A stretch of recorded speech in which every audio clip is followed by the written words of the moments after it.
When I got to the hospital, I was already at almost a 5, meaning from the morning to 7 o'clock, I had already dilated a little bit more. Hello everyone, and welcome back to my channel. Once again, my name is Ruth. I am a young mom of 3. This is part 3 of my little 3-part series on my birth stories. I have 3 kids. They're 6, 4, and 3. I decided to share each of their births in a different video.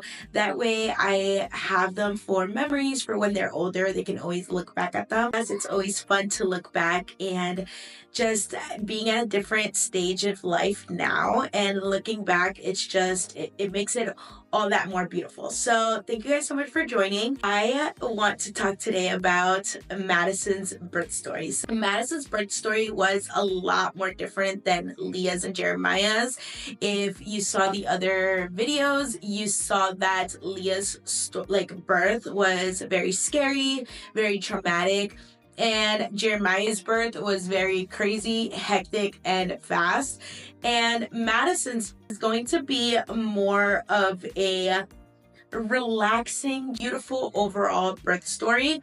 When I was pregnant with Madison, my biggest worry was not having an experience like Jeremiah, because I at that moment had 2 kids and I was pregnant, and I did not want to go into labor all of a sudden and not have anybody to take care of my kids, not have a good plan going on. So I always prayed to God, and I always said, please just allow me to plan my labor in a way.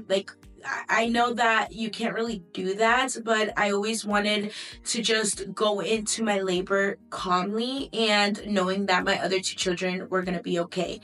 At the time, if I went into labor during the week, it would have been kind of difficult because everybody works, and who was going to take care of my kids? And that was my biggest worry throughout my pregnancy. By the end of my pregnancy, I went to the doctor, I remember, and it was a Friday. I had a doctor's appointment, and I was about 39 weeks pregnant. She checked me and she's like, hey, you are at 4 centimeters dilated, which honestly, I was super surprised because I wasn't feeling contractions. I wasn't really doing anything to provoke my labor at all. It just all happened very naturally. So my appointment was 11 o'clock in the morning, and she's like, hey, you are 4 centimeters.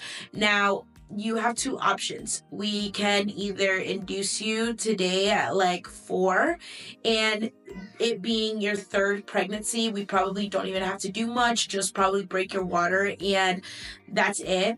By the way, the clouds are covering the sun, so the sun keeps coming in and out. That's why the lighting might get a little crazy, but I'm gonna try to get through this as quickly as possible. So back to the story. She's like, you either want to be induced, come into the hospital, or do you just want to wait this out and just wait for labor to naturally happen? It could happen today, tomorrow, Monday, we don't know. And I was like, hey, just give me a second, let me call Brandon and let's set up a game plan. So I was kind of relieved because it was perfect. It was a Friday. I knew that my mother-in-law, she was going to be free for the weekend. So if I was induced on Friday, had the baby on Saturday, that everything was just going to work itself out perfectly, especially for my other 2 kids. So I called Brandon and I was like, hey, the doctor is telling me we could be induced today. So we decided to go into the hospital at about 7 o'clock that same day. We had a few hours to prepare. Brandon's mom could come home from work and just settle down before having to have the kids all weekend. We went home, we called everybody, we arranged everything. I remember going home, showering, doing my hair. I finished packing everything, finished getting the house ready. I think I had a load or 2 of laundry to do.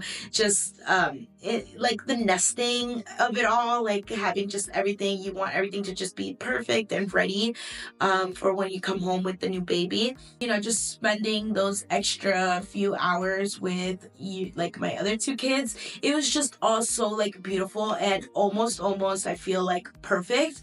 And then on Friday, we ate dinner and went straight to the hospital. At 7 o'clock was my induction. Just as the doctor said, that's exactly what happened. When I got to the hospital, I was already at almost a 5, meaning from the morning to 7 o'clock, I had already dilated a little bit more. So I guess I was like in labor. But I wasn't feeling contractions. I was very calm, all good. And also I want to make sure I say that this was during COVID. So my mom was able to be present with my other 2 babies, but this time it was just Brandon and I, but it was so beautiful, and honestly we loved it. We loved having that alone time and being able to just go through it, just us 2. And they admitted me, they checked me in, and all the doctor really did was break my water. By 10 o'clock that same night, I was ready to push. For Madison's birth, I had switched OBGYNs to like a more private clinic. So the birth experience was less hectic, meaning like in the room, there was less people. It was very personal, very calm situation. We were talking throughout it. I did have the epidural. They did give me the epidural. The doctor was like, hey, do you want the epidural before I break your water or after I break your water? And I'm like, listen, I've been through this before. I want the epidural before you break my water, because I know that after your water breaks, it gets crazy after that. So I got the epidural. She broke my water. At 10 o'clock, I started pushing. In about 5 minutes, she was born. I don't even remember pushing that hard or pushing that much. I remember it was very like casual. We were laughing, and I kind of sort of just like laughed her out. Everybody was like so surprised. They were like, we were sure that you were not going to give birth until the morning, but everything happened so quickly.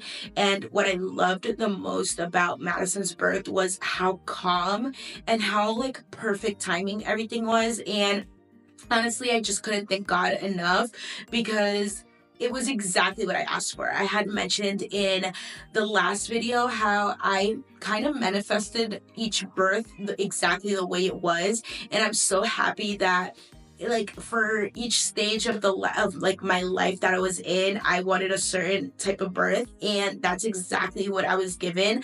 And I don't know like anything else that I did other than just like say that that's what I wanted and put it in God's hands and just go very calmly into it.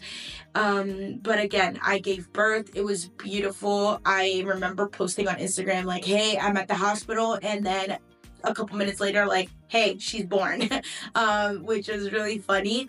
But yeah, it was like just such a beautiful birth, and we had a great experience. I had to change the battery out on the camera, but as I was saying, it was just all so beautiful, and I just couldn't have it any other way. So those are my 3 birth stories, and honestly, I don't know if I'm done having kids. Who knows? Maybe I will have another kid, and when that time comes, I will definitely share my journey and my birth story with you all. But I am just so happy to have the privilege to be a mother and go through it all. Each time was such a learning lesson for me, and so beautiful, and I just wouldn't have it any other way. So thank you guys so much. And if you guys watched all 3 parts of this, y'all are like the real ones. So thank you guys so much. And again, if you guys like this video, don't forget to give it a thumbs up. It helps me out so much. And also don't forget to subscribe, so that way you can join our family and our journey. Thank you guys so much for watching, and I'll see you on the next one. Bye.